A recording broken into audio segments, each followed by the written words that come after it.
അതെ, ജയൻ എന്നോട് കള്ളത്തരം പറയില്ല. അതുകൊണ്ട് തന്നെ അവനും അവളും പത്മയുടെ വീട്ടിലില്ല. അവളും അവനും കൂടി എവിടെ പോയതായിരിക്കും? അവര് രാജുവിന്റെ വീട്ടിൽ ഇല്ലെന്നുള്ളത് ഉറപ്പല്ലേ? എടാ ഉറപ്പാ.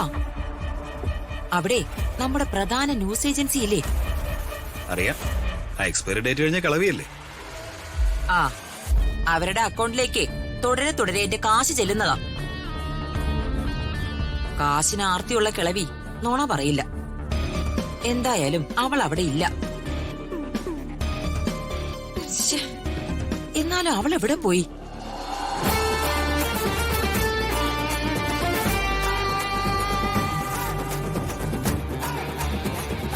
അമ്മേ, ദൈവം വരുന്നുണ്ട്.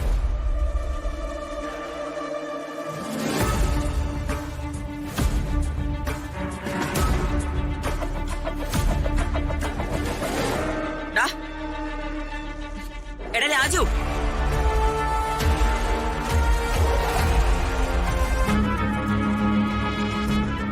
എടാ രാജു, അല്ല രാജു, എടാ പോടാന്നൊക്കെ ദേ ഈ യൂസ്ലെസിനെ വിളിച്ചാ മതി.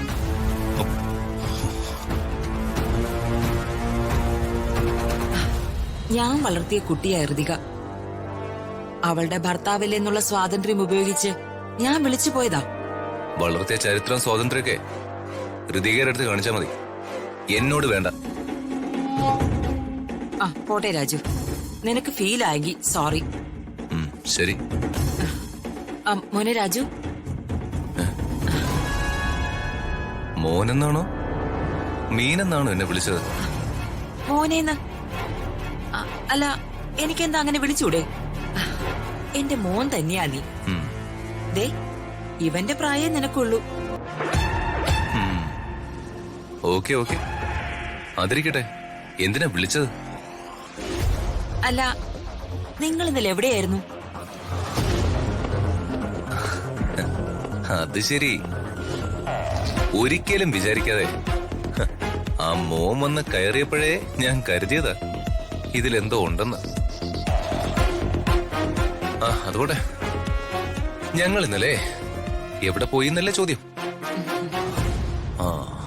ഞാനും എന്റെ ഭാര്യയും കൂടി ഞങ്ങൾക്ക് സൗകര്യമുള്ളിടത്ത് പോകും. ഇപ്പോ ഹണിമൂൺ പീരീഡ് അല്ലേ ഇന്നലെ പോയത്? കല്ലാറ്, മീൻമുട്ടി, പൊന്മുടി. കേട്ടില്ലേ അവന്റെ മറുപടി? ഇങ്ങനെ കരണം നോക്കി പൊട്ടിക്കാതിരിക്കും. വെച്ചിട്ടുണ്ട് ഞാൻ രണ്ടെണ്ണത്തിനും.